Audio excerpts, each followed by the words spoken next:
lahat ay nagkatipon sa ngalan ng Ama at ng Anak at ng Espiritu Santo. Amen.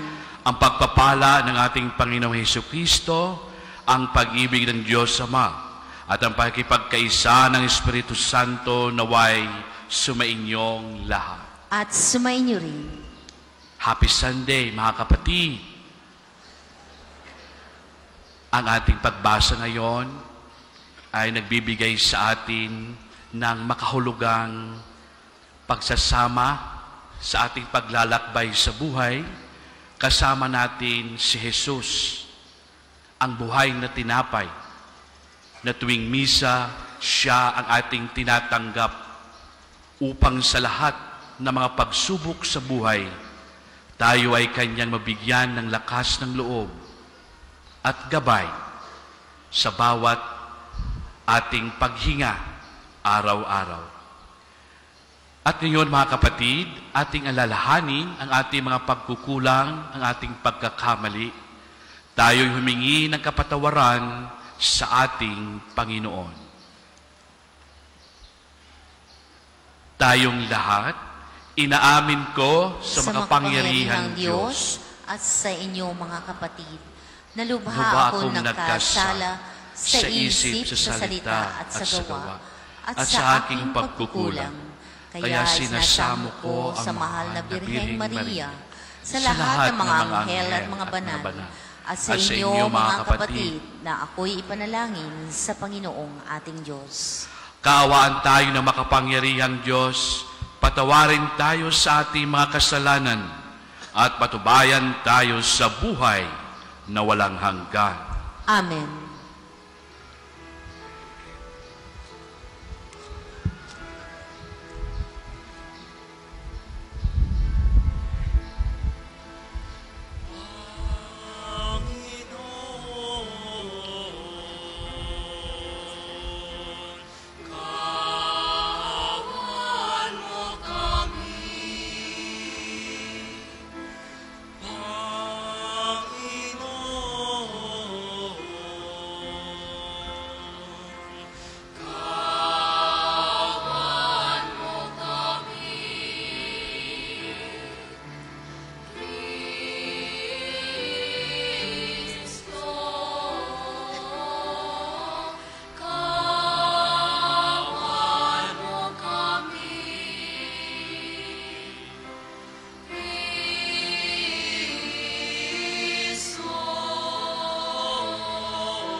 Manalangin tayo. Ama naming makapangyarihan, lakas loob ka naming tinatawagan, sa ngalan mong Ama naming banal. Sa kalooban namin ay panahanin mong lubos ang iyong espiritong sa aming kumukupkop upang sa lupaing ipinangako kami makapasok sa pamamagitan ni Heso Kristo kasama ng Espiritu Santo magpas sa walang hanggan. Amen. Tayo po'y magsiupo.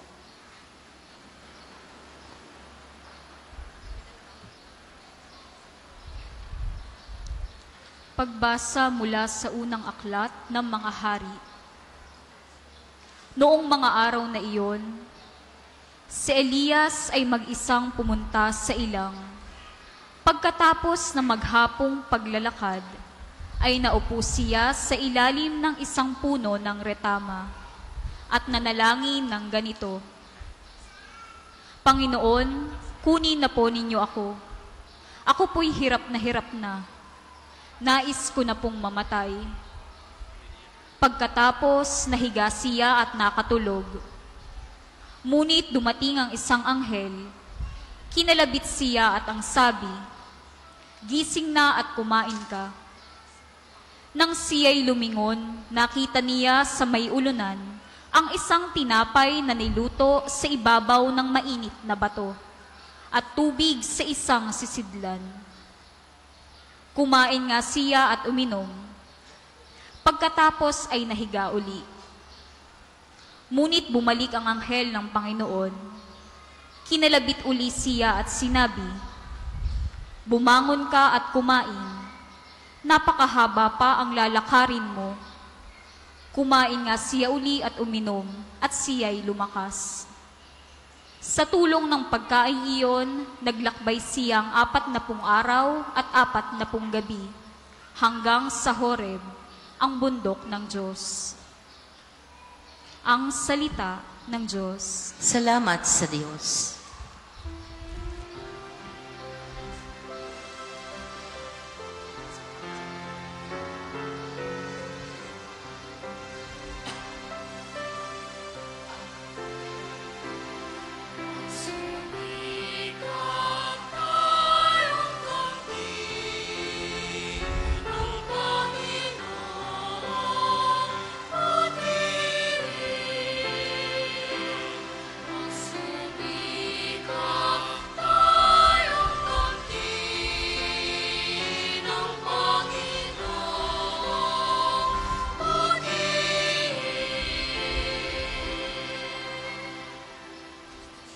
Panginooy aking laging pupurihin, sa pasasalamat di ako titigil.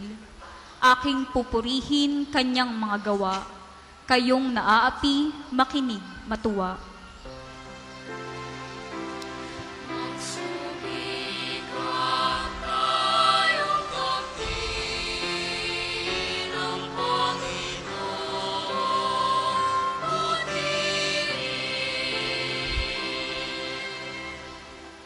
Ang pagkadakila niya ay ihiyag, at ang ngalan niya ay purihin ng lahat. Ang aking dalangi dininig ng Diyos, nawala sa akin ang lahat kong takot.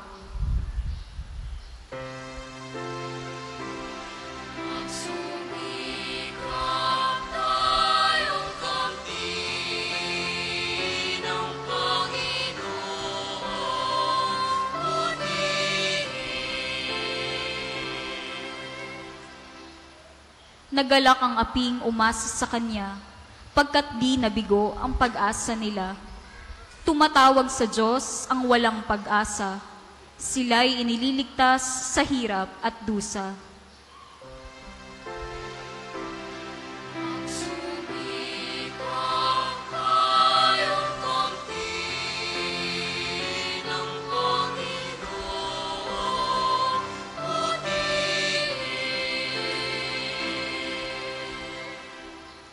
Anghel yaong bantay sa may takot sa Diyos. Sa mga panganib sila'y kinukupkop. Ang galing ng poon hanaping masikap, yaong nagtiwala sa kanya't nagligtas. ay maituturing na taong mapalad.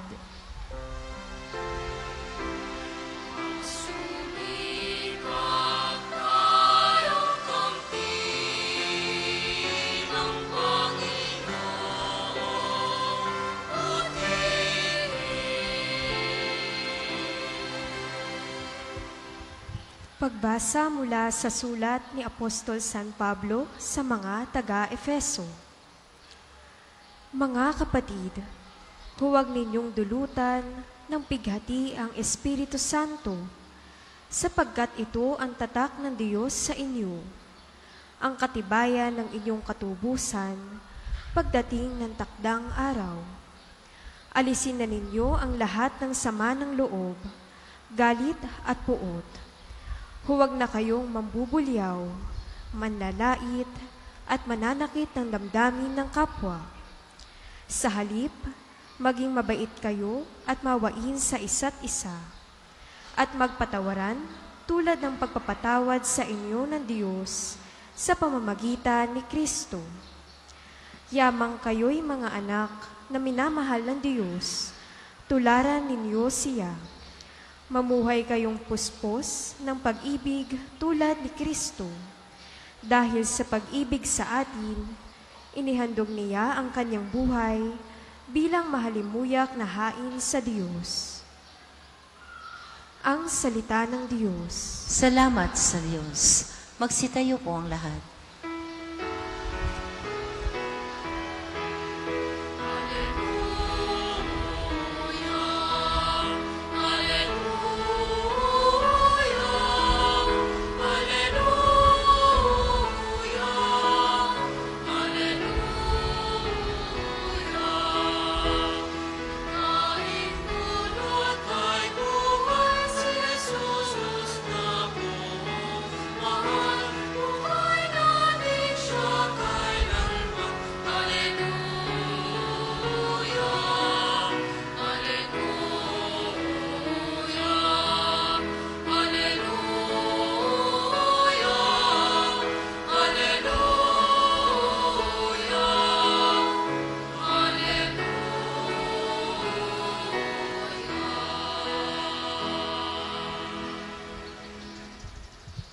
Sumainyo ang Panginoon.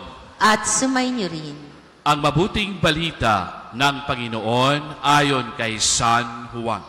Papuri sa iyo, Panginoon. Noong panahong iyon, nagbulong-bulungan ang mga Hudyo dahil sa sinabi ni Jesus, "Ako ang pagkaing bumaba mula sa langit." Sinabi nila, "Hindi ba ito si Jesus na anak ni Jose? Kilala natin ang kanyang ama't ina. Paano niya ngayong masasabi, 'Bumaba ako mula sa langit'?" Kaya't sinabi ni Jesus, "Huwag kayong magbulong-bulungan. Walang makalalapit sa akin malibang dalhin siya ng Ama na nagsugo sa akin. At ang lalapit sa akin ay muli kong bubuhayin sa huling araw. Nasusulat sa aklat ng mga propeta, at silang lahat ay tuturuan ng Diyos. Ang bawat nakikinig sa Ama at natututo ay lalapit sa akin. Hindi ito nangangahulugang may nakakita na sa Ama, yaong nagmula sa Diyos ang tanging nakakita sa Ama. Sinabi ko sa inyo, ang nananalig sa akin ay may buhay na walang hanggan. Ako ang pagkaing nagbibigay buhay. Kumain ng mana ang inyong mga ninuno nang sila'y nasa ilang, gayon may namatay sila. Ngunit ang sinumang kumain sa pagkaing bumaba mula sa langit ay hindi mamamatay. Ako ang pagkain nagbibigay buhay na bumaba mula sa langit. Mabubuhay magpakailanman ang sinumang kumain nito. At ang pagkaing ibibigay ko sa ikabubuhay ng sanlibutan ay ang aking laman. Ang mabuting balita ng Panginoon. Pinupuri ka namin, Panginoong Hesukristo. Tayo po'y magsiupo. Muli, magandang tanghali po sa kanilang lahat. Last April, ay pinadala po ako para sa possible na mission sa Netherlands, sa Europe,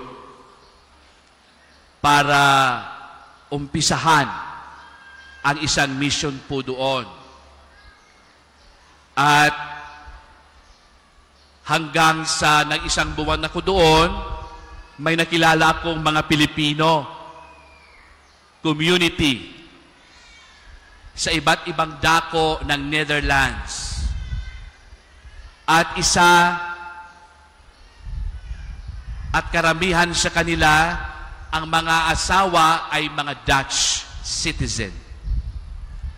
At hindi po biro ang pumunta sa Netherlands dahil sa kanilang kultura, sa pagkain na lang. Mahirap na po. At ang kanilang lingwahe, the language itself, is very difficult. Dutch language is one of the most difficult language in the world. Kaya, alam mo naman tayo na mga Pinoy, kahit saan, nabubuhay. At nagsusumikap para mabuhay. Iba't ibang mga kwento ang aking narinig sa kanila. Mga struggle nila sa buhay. Mga pamilya nila na sinusuportahan dito sa ating bayan. Nagpapaaral ng pamangkin, kapatid, lahat. May kwento rin na nakakaiyak. May kwento rin silang masayang-masaya, nakaka-inspire. Kahit malamig doon, sila ay patuloy sa buhay. At isa lang ang hindi nila nakakalimutan, kahit sila'y pagod na sa paghahanap buhay, pagtatrabaho.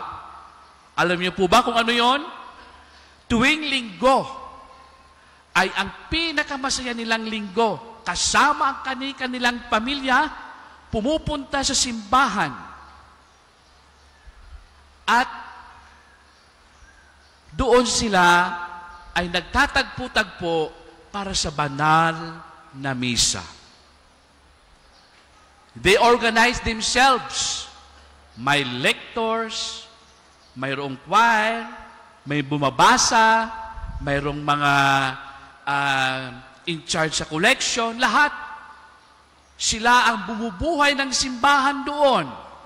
Masiglang kanilang parokya dahil sa ating mga kababayan na naroon. At siyempre, pagkatapos ng misa, magdadasal sila. At siyempre, kanya-kanya ng labas ng mga baon. Siyempre, isang buwan ay ang pagkain mo lamang doon ay tinapay lang. At saka cheese. At saka yogurt. Mahirap po sa atin kasi mahilig tayo sa kanin. Kasi para sa atin, rice is life. Mawala ng lahat, basta magsaing ka. Mawala ng lahat, basta mayroong sinaing dyan, masaya na. At syempre, mayroong mga menudo, iba't ibang putahe na Filipino food. Syempre, member ako ng Balutin Mo Ako. After that, ang dami kong dalang binalot. Ay, ako'y tuwang-tuwa sa mga binibigay nila sa akin na mga pagkain na Filipino food. Ngunit, habang kami kumakain, may isang ale na lumapit sa akin at nag-share ng kanyang experience sa Netherlands. Sabi niya, ang kalaban namin dito, Father, ay loneliness. Lalong-lalo na pagdating ng winter. Ang kapaligiran ay suglomy. Napakalungkot. Ngunit, ang isa sa kanilang lakas, nagbibigay lakas ng loob, ay ang tuwing linggo nilang pagtitipon sa simbahan at nangungumunyon sila at pagkatapos mayroon silang sharing. At yun ang nagbibigay at nabubuo ang kanilang community sa Europe. At doon ko rin nakita ang kanilang malakas na pananampalataya sa Diyos sa misa. My dear brothers and sisters, mga kapatid, hindi kaya ibigay ng pisikal na pagkain na kinakain natin ang kanilang experiences doon kung wala ang Panginoon. Sa bawat luha, alam nila na nariyan si Kristo.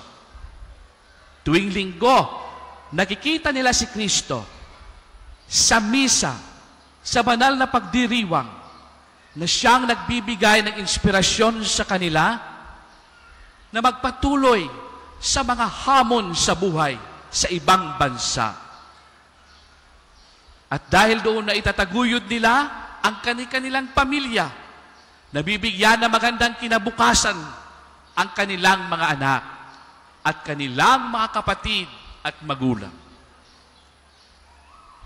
Sa ating kwento ngayon, sa ating unang pagbasa sa aklat ng mga hari, ay ipinipakita sa atin ang buhay ni Prophet Elijah, si Propeta Elias.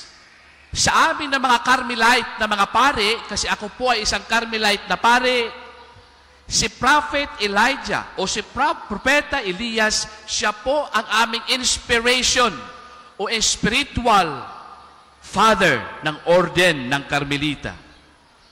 He is our inspiration and is the same time spiritual father sa aming lahat na mga Carmelites. Kaya katulad din natin, may panahon sa kanyang buhay na siya'y nagmukmok, na walaan ng gana na magpatuloy sa kanyang misyon. Kaya sa ating ebanghelyo ay kunento doon na siya ay isang aktibong propeta, nagpapaalaala kay King Ahab sa kanyang mga ginagawang hindi kabutihan sa kanyang komunidad dahil sa kanyang asawang si Queen Jezebel na isang pagano. At sabi ni Elias, mahal na hari, mali ang ginagawa po ninyo. Pero walang nangyari sa kanyang mga binanggit. Kaya he felt so discouraged at nagmukmok sa isang cave. At doon pinuntahan siya ng isang anghel. Elias, anong ginagawa mo dito? Bumangon ka at ikay kumain. Mayroon ka pang misyon na dapat tapusin. Kaya, bumangon si Elias at kumain. At nagpatuloy ng kanyang misyon. Tayo mga kapatid, halos sa ating lahat ay nakakaranas ng pagka-discourage sa buhay. Mga frustration sa buhay. Masakit na mga karanasan sa buhay. Ngunit saan tayo tumatakbo? Pumupunta tayo sa simbahan, magdasal, magsimba. At kapag na-receive na natin sa komunyon si Jesus, nakakaiba ang ating pakiramdam na hindi ma-explain. Na kaya natin ulit bumangon at magpatuloy sa buhay at magkaroon ng pag-asa.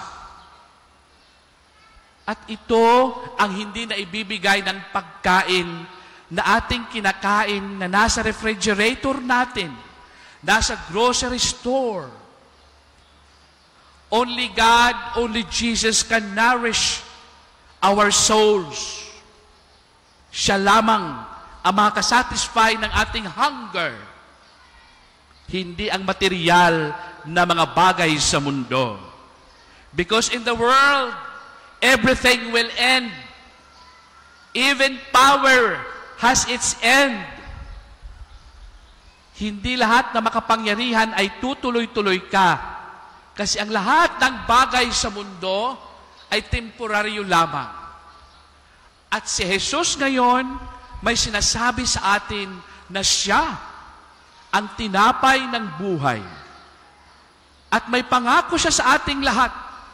Ang pangako niya ay buhay na walang hanggan.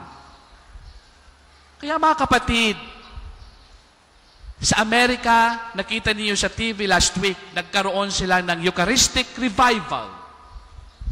Kasi nakita sa survey na ayaw na nila, mostly sa kanila ay hindi naniniwala sa presensya ni Jesus sa misa.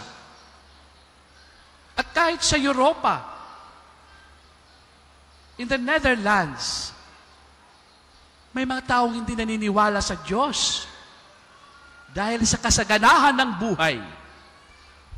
Ngunit, isa lang ang hindi nila kaya kapag nagkakaroon ng mga problema sa buhay.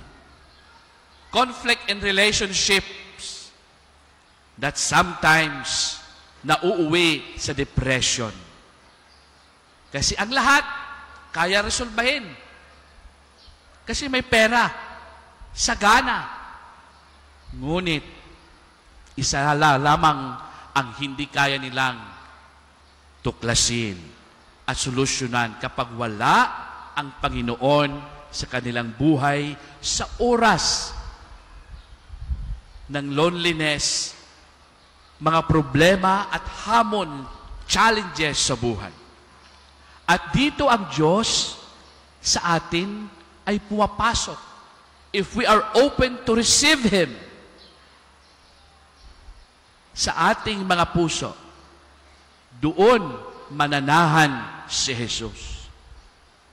Once we receive Him in communion, umaasa rin ang Diyos na sana tayo magkaroon ng transformation.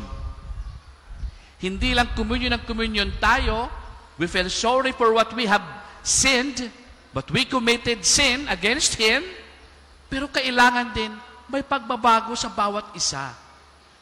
Sa sarili, bawat pagtanggap sa komunyon kay Jesus, mayroong dapat magbago sa ating mga sarili, sa ating mga buhay. Ito ang gustong makita sa atin ng Panginoon. Especially, makikita natin yon ang ating mga prioridad sa buhay. At minsan at kadalasan, ang ating prioridad sa buhay ay ang makamundo lamang na pananaw. We forget the very essential sa ating buhay. Yon ang ating kaluluwa. At doon tumutugon si Jesus ng ating personal na pangangailangan to nourish our souls, to grow as Christians, as His followers. Kaya kapag ang isang tao ay sarado, hindi bukas ang kalooban, bagamat siya'y nagko-communion, walang nangyayari na pagbabago sa kanyang buhay. Makikita natin ito sa ating mga priority sa buhay. When we choose our leaders in this country, ano ang ating prinsipyo? Ano ang ating batayan? Ang kay Kristo ba itinuturo? O ang makamundo na advantages? Hindi ang nakakabuti sa karamihan. This is one of the challenge for all of us. Ito po ang hamon sa atin. Na sana sa bawat pagtanggap natin kay Jesus sa komunyon, mayroong nagbabago sa ating buhay.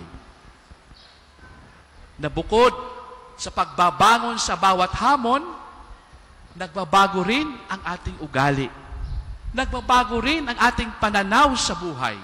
Ang ating prioridad sa buhay, hindi lamang sa makamundong bagay lamang. Kasi ito ang kadalasan na ating nakakalimutan. Let us remember, my dear brothers and sisters, mga kapatid, na si Jesus lamang ang lahat sa ating buhay. Sinabi ito ng isang santo, na isang Carmelite na saint, si Santa Teresa de Avila. Ano ang sinabi ni Santa Teresa kapag siya'y nakakomunyon at nagsisimba? Solo Diyos basta. God is enough for me. Ito dapat mumutawi sa ating isipan, sa ating mga puso, mga kapatid. He is the center of our life. Kaya sa misang ito, ipagdasal natin na sana ang Diyos tulungan tayo. Tulungan tayo na magbago as we receive Him. Natatanggapin muli natin siya. Nabaguhin tayo internally sa kaloob-looban ng ating mga puso at pagkatao. Na there will be changes sa ating mga pagkakamali at bawat pananaw sa buhay. Ito, mga kapatid, ang hamon sa ating lahat. Nawa ang misang ito ay bigyan tayo ng Diyos ng grasya. Grasya na magkaroon ng bukas na puso at kalooban sa pagtanggap sa Kanya na baguhin tayo. Baguhin ang ating buong pagkatao. Amen. Tayo'y magsitayo at baguhin natin ang ating pananampalataya. Sumasampalataya ako sa Diyos amang makapangyarihan sa lahat, na may gawa ng langit at lupa. Sumasampalataya ako kay Jesucristo, iisang anak ng Diyos, Panginoon nating lahat. Nagkatawang tao siya, lalang ng Espiritu Santo, pinanganak ni Santa Mariang Birhen, pinagpakasakit ni Poncio Pilato, ipinako sa krus, namatay, inilibing, nanaog sa kinaroroonan ng mga yumao, nang may ikatlong araw na buhay na mag-uli, umakyat sa langit, naluklok sa kanan ng Diyos, samang makapangyarihan sa lahat. Doon magmumulang paririto at hukom sa nangabubuhay at nangamatay na tao. Sumasampalataya naman ako sa Diyos Espiritu Santo, sa banal na simbahang katolika, sa kasamahan ng mga banal, sa kapatawaran ng mga kasalanan, sa pagkabuhay na maguli ng nangamatay na tao, at sa buhay na walang hanggan. Amen. Mga kapatid, lumapit tayo sa Diyos na ating Ama, ang nagkaloob sa atin ng buhay at ng pananampalatayang nagpapalakas sa buo ng ating katauhan. Buong pananampalataya na hingin natin ang Kanyang mga biyaya at pagpapala. Panginoon, dinggin mo kami. Panginoon, dinggin mo kami. Upang kauhawan ng mga mananampalataya ang pagtanggap ng Panginoong Hesus, ang daan sa buhay na walang hanggan, at ito nawa ang maging buhay na tanda na ang simbahang katolika ay nakatuon sa aral ni Kristo. Manalangin tayo. Panginoon, dinggin mo kami. Upang ipagkaloob ng Diyos na papaghariin ang Kanyang kapangyarihan sa sanlibutan at mapawi nawa sa buhay ng sangkatauhan ang anumang hidwaan at kasakiman na humahadlang sa pag-iral ng katarungan at kapayapaan. Manalangin tayo. Panginoon, dinggin mo kami. Upang mabiyayaan ng malalim na pananampalataya sa Diyos ang mga kapatid nating dumaranas ng iba't ibang anyo ng pagdurusa at matamo nawa nila ang mga minimithing biyaya na magpapagaan sa kanilang mga dalahin at tiisin. Manalangin tayo. Panginoon, dinggin mo kami. Upang gawin nating sentro sa ating mga tahanan ang pananampalataya natin sa Panginoong Hesus at pagsikapan nawa nating maging karapat-dapat na tanggapin siya sa mga sakramentong nagbibigay ng kaligtasan. Manalangin tayo. Panginoon, dinggin mo kami. Ama naming butihin, maging mabunga nawa ang panalangin ito na inihain sa iyong sambayanan. Kalugdan mo nawa kaming pahatdan ng mga kinakailangan naming biyaya na maghahatid sa amin sa iyo sa pamamagitan ng Panginoong Hesukristo ang nabubuhay at naghaharing kasama mo at ng Espiritu Santo magpa sa walang hanggan. Amen. Para po sa mga maghahandog ng sobre, pakihulog na lamang po sa buslo.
Magsitayo po ang lahat.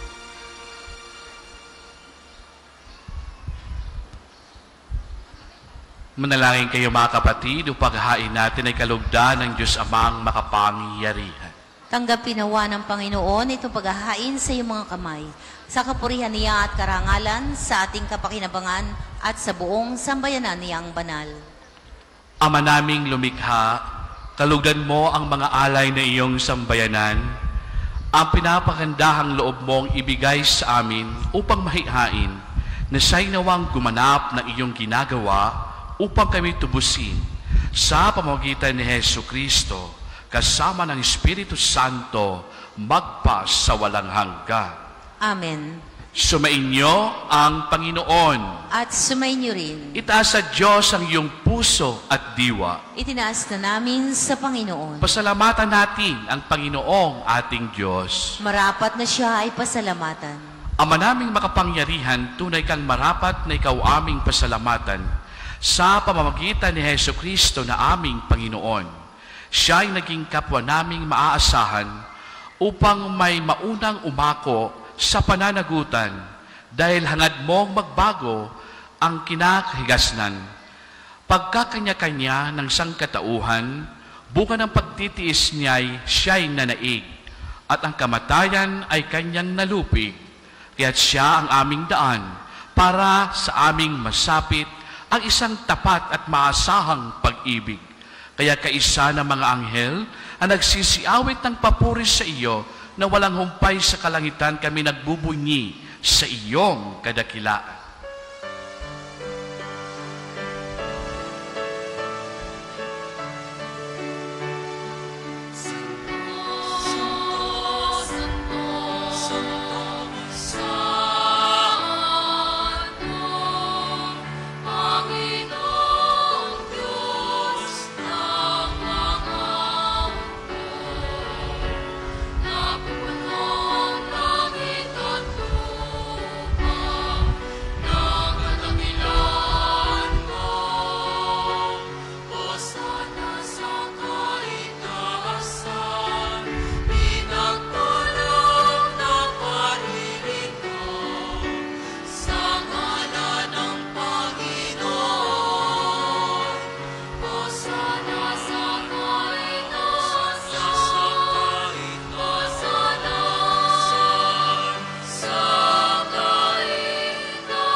Kung hindi po kayang lumuhod, ay manatili pong nakatayo ng may paggalang.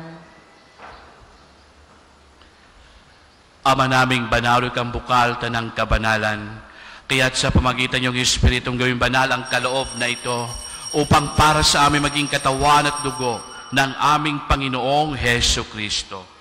Bagyo na pinagtiis ang kusang loob na maging handog, hinawakan niyang tinapay, pinasalamatan kanya, ipinaghati-hati niya yon, inabot sa kanyang mga alagad at sinabi, "Tanggapin lahat ito at kanin. Ito ang aking katawan na ihahandog para sa inyo."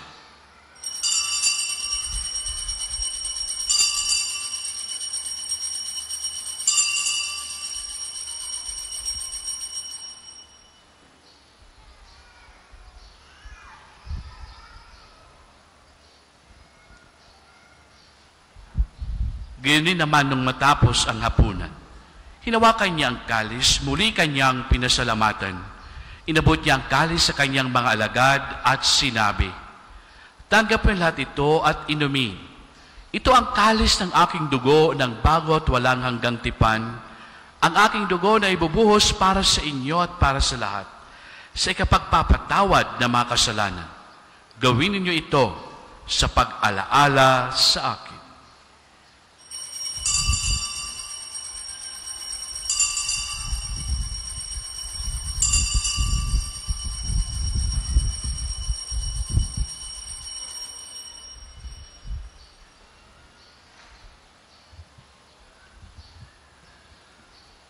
Ipagbunyi natin ang misteryo ng pananampalataya. Sa krus mo't pagkabuhay, namin natupos mong tunay. Ang Jesus, aming mahal, iligtas mo kami tanan.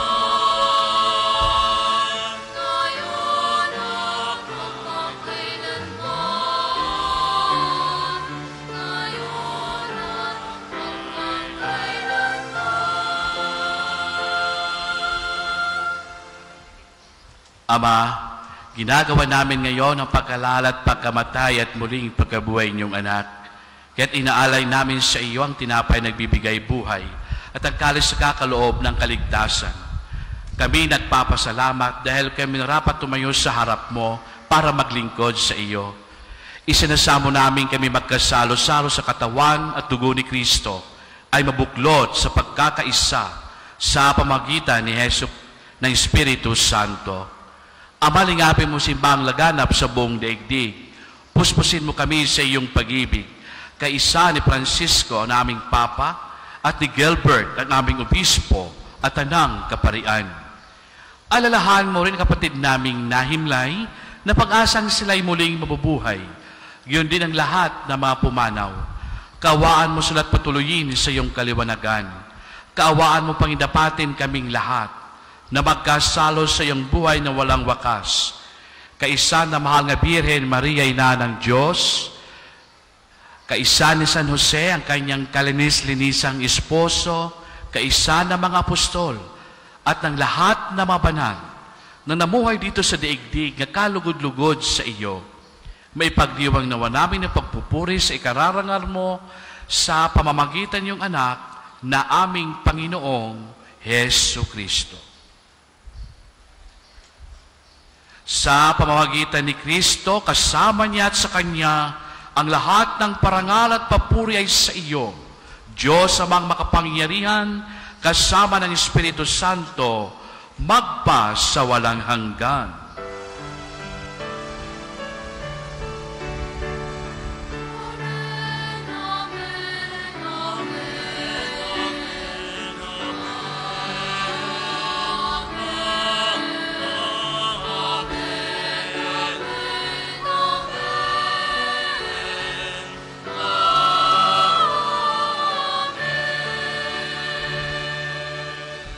Sa tagubilin ni kagaling na utos at turo ni Jesus ng Panginoong nating Diyos, ipahayag natin ng lakas loob.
Hinihiling namin kami adya sa lahat ng masama, pagkalooban ng kapayapaan araw-araw, iligtas sa kasalanan at layo sa lahat ng kapahamakan, samantalang aming pinanabikan ng dakilang araw na nagpapahayag ng tagapaligtas naming na si Hesu Kristo.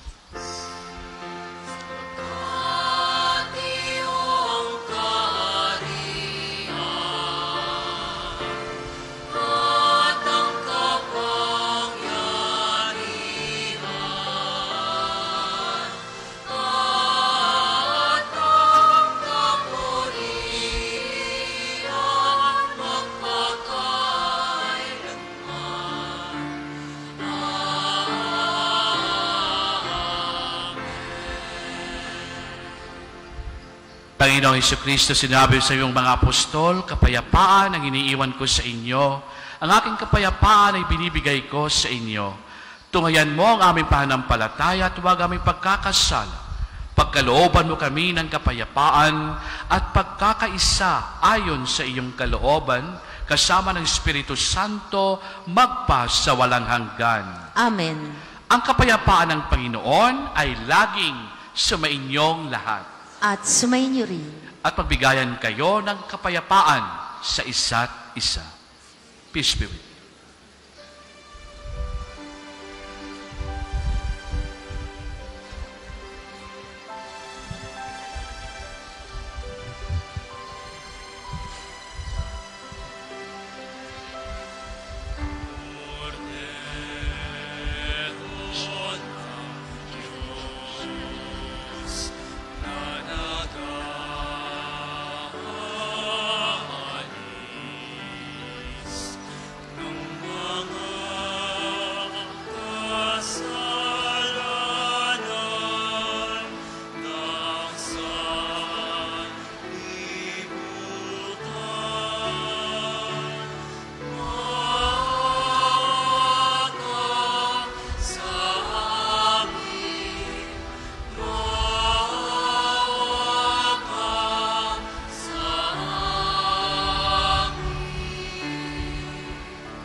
Kung hindi po kayang lumuhod, ay manatili pong nakatayo ng may paggalang.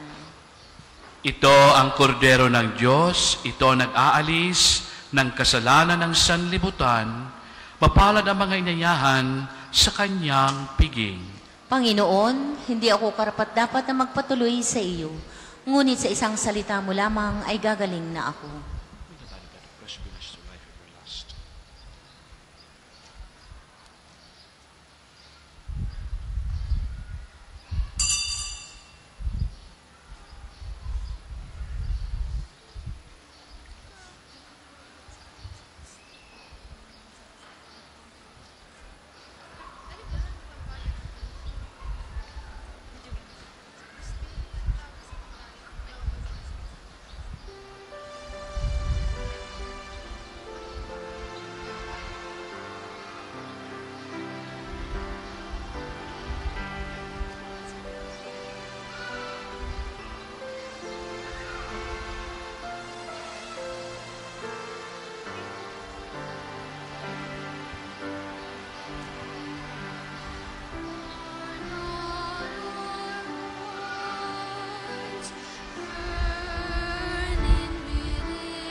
broken as this cup is shared. We give our lives broken and outpoured. We will serve the Lord.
Ang second collection po ay para sa patuloy ng pagpapaunlad ng parokya at pambansang dambana ni Santo Padre Pio at para sa pangangailangan ng matatanda at may sakit ng mga pari ng Archdiocese ng Lipa. Salamat po sa inyong handog.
Magsitayo po ang lahat.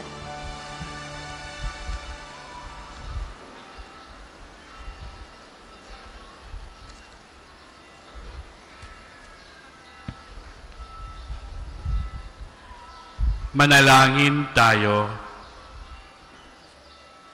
Ama naming mapagmahal, ang pakikinabang namin sa piging na banal ay magdulot nawa sa amin ng kaligtasan at magtanghal sa amin sa luningning ng iyong katapatan.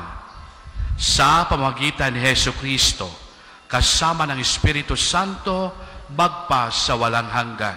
Amen. Panalangin ng pagtitiwala kay Santo Padre Pio. Tayo pong lahat. Padre Pio, taga Pietrelcina, Mongheng Banal, pintakasing santo ng milenyong kasalukuyan.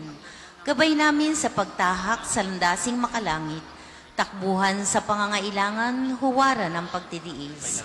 Sa iyo namin inilalapit aming mga kagipitan. Sa iyo po ibinibilin kalusugan at kabuhayan.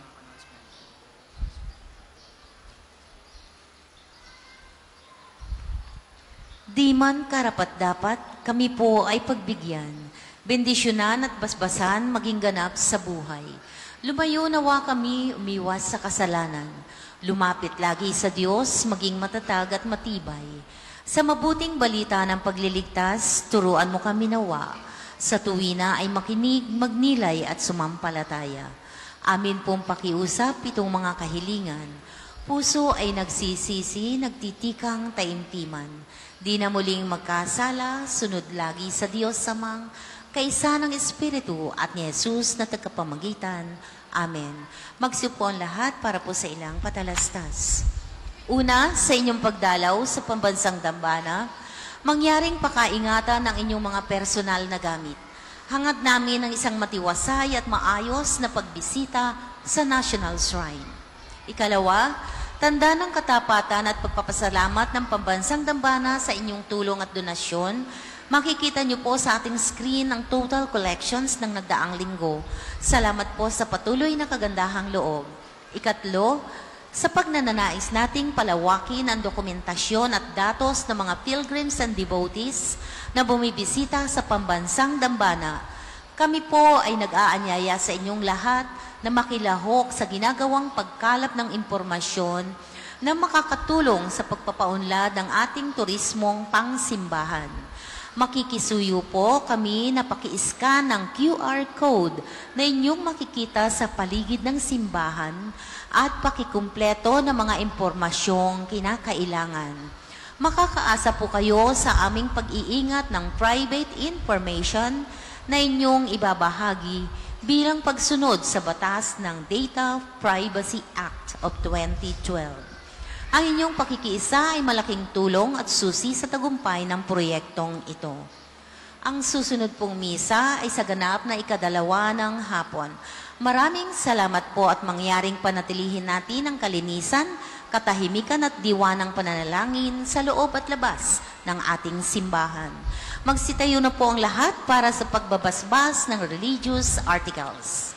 Mga kapatid, manalangin tayo sa Diyos, Amang makapangyarihan, upang tayo ay maging kawangis ni Kristo sa taimtim na pagdalangin sa tulong ng mga larawan at mga dasalan. O Panginoong Diyos, Ikaw ang bukal ng lahat ng pagpapala at biyaya. Ibuhos mo ang iyong bendisyon sa mga gamit na ito sa panalangin, mga rosaryo, imahin, dasalin na magpapaalaala sa iyong kabutihan, kabanalan at pagmamahal sa amin upang ang lahat ng dumulog at magdasal gamit ang mga ito ay magtamo ng iyong awa at biyaya. Loobin mong tularan nila ang kabanalan at aral ng Panginoon at ng mga santo magpasawalang hanggan. Amen. Amen. Ama namin, sumasalangit ka, sambahin ang ngalan mo, mapasa amin ang kaharian mo, sundin ang loob mo dito sa lupa para nang sa langit. Bigyan mo kami ngayon ng aming kakanin sa araw-araw at patawarin mo kami sa aming mga sala para nang pagpapatawad namin sa mga nagkakasala sa amin. At huwag mo kaming ipahintulot sa tukso at iadya mo kami sa lahat ng masama. Amen. Aba, Ginoong Maria, napupuno ka ng grasya. Ang Panginoong Diyos ay sumasayo. Bukod kang pinagpala sa babaeng lahat, at pinagpala naman ang iyong anak na si Jesus. Santa Maria, Ina ng Diyos, ipanalangin mo kaming makasalanan, ngayon at kung kami mamamatay.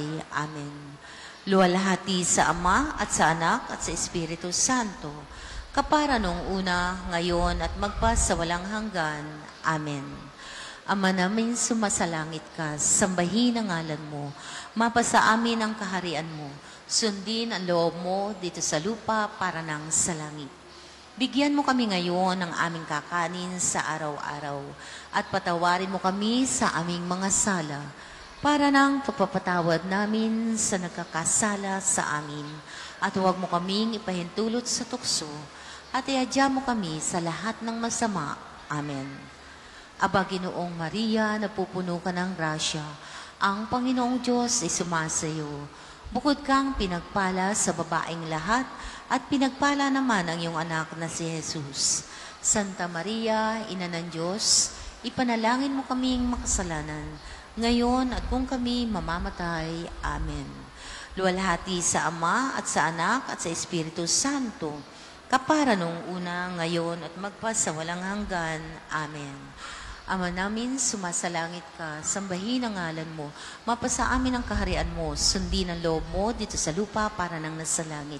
Bigyan mo kami ngayon ng aming kakanin sa araw-araw at patawarin mo kami sa aming mga sala para nang pagpapatawad namin sa mga nagkakasala sa amin. At huwag mo kami pahintulot sa tukso at iadya mo kami sa lahat ng masama. Amen.